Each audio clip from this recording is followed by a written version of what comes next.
आपण पाहताय the Vidarbha news, विदर्भाचा बुलंद आवाज। मेळघाटातील आदिवासी बांधवांच्या उपजीविकेचा महत्त्वाचा आधार ठरणाऱ्या मोहफूल व मोहांच्या बियांच्या प्रक्रियेसाठी स्थानिक उद्योग उभारावेत, अशी मागणी युवक काँग्रेसचे अमरावती जिल्हाध्यक्ष राहुल येवले यांनी शासनाकडे केली आहे। मेळघाटातील जंगल व शेत परिसरात मोठ्या प्रमाणात मोहाची झाडं असून ही झाडं आदिवासी समाजासाठी आर्थिक उत्पन्नाचं महत्त्वाचं साधन मानली जातात। विशेष म्हणजे या झाडाला वर्षातून 2 वेळा वेगवेगळी फळे येतात।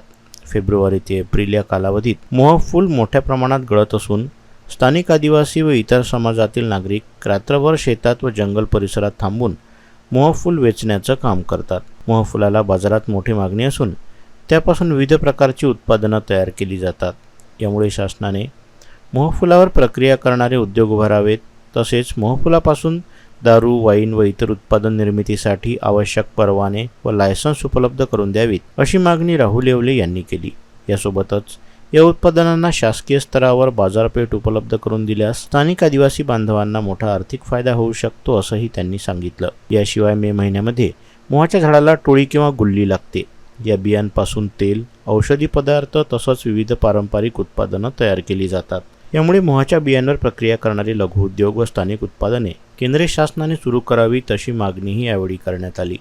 मेळघाटातील आदिवासी बांधव वर्षानुवर्षे जंगलातील नैसर्गिक साधन संपत्तीवर आपला उदरनिर्वाह करतात, मात्र प्रक्रिया उद्योग व बाजारपेठेच्या अभावामुळे त्यांना त्यांच्या उत्पादनाचा योग्य मोबदला मिळत नाही।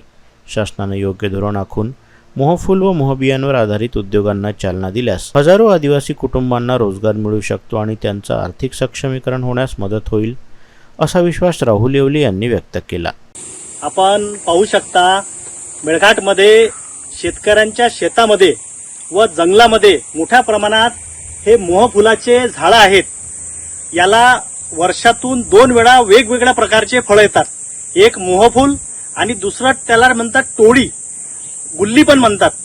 अशी टोळी आता लागलेली आहे। याच्या आधी काही 1-1.5 महिन्याआधी मोहफूल येऊन गेलेला आहे आणि मोठ्या प्रमाणात त्याचं उत्पादन होते, परंतु त्याची बाजारपेठ इथं उपलब्ध नाही आहे। म्हणून एक आमची सरकारला विनंती आहे की आमच्या आदिवासी भागातील शेतकऱ्यांना, आदिवासी लोकांना या मोहफुलापासून निर्माण होणारे उत्पादन स्थानिक त्यांना इथं उपलब्ध व्हावे, त्यासाठी त्यांनी प्रयत्न करावे, अशी एक आमची मागणी आहे।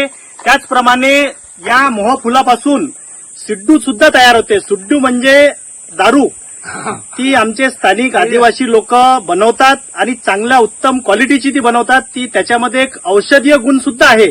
त्यासाठी सरकारने त्यांना स्थानिक पातळीवर त्यांना लायसन्स द्यावे आणि या मोहफुलापासून होणारे उत्पादन त्यांना निर्माण करता यावे, त्यांना बाजारपेठ उपलब्ध व्हावी, जेणेकरून आमचा आदिवासी, मेळघाटातील आदिवासी सक्षम होईल, अशी एक आमची सरकारला विनंती आहे। शासनाने याकडे सर्व मेळघाटातील आमच्या आदिवासी बांधवांकरिता विशेष प्रयत्न करून यासाठी प्रयत्न करावे। त्याचप्रमाणे आता जी हे टोळी लागलेली आहे, याला गुल्ली म्हणतात आमच्या मेळघाटमध्ये, तर याच्यापासून सुद्धा काही औषधी तयार होतात।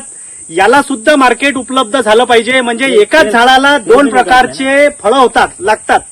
त्यासाठी आमची विनंती आहे की या आमच्या आदिवासी भागातील शेतकऱ्यांना, आदिवासी लोकांना सक्षम करण्यासाठी असे स्थानिक काही उपक्रम सरकारने चालवावे, यासाठी त्यांनी प्रयत्न करावे। धन्यवाद। Bureau report, the Vidarbha news, Melghat.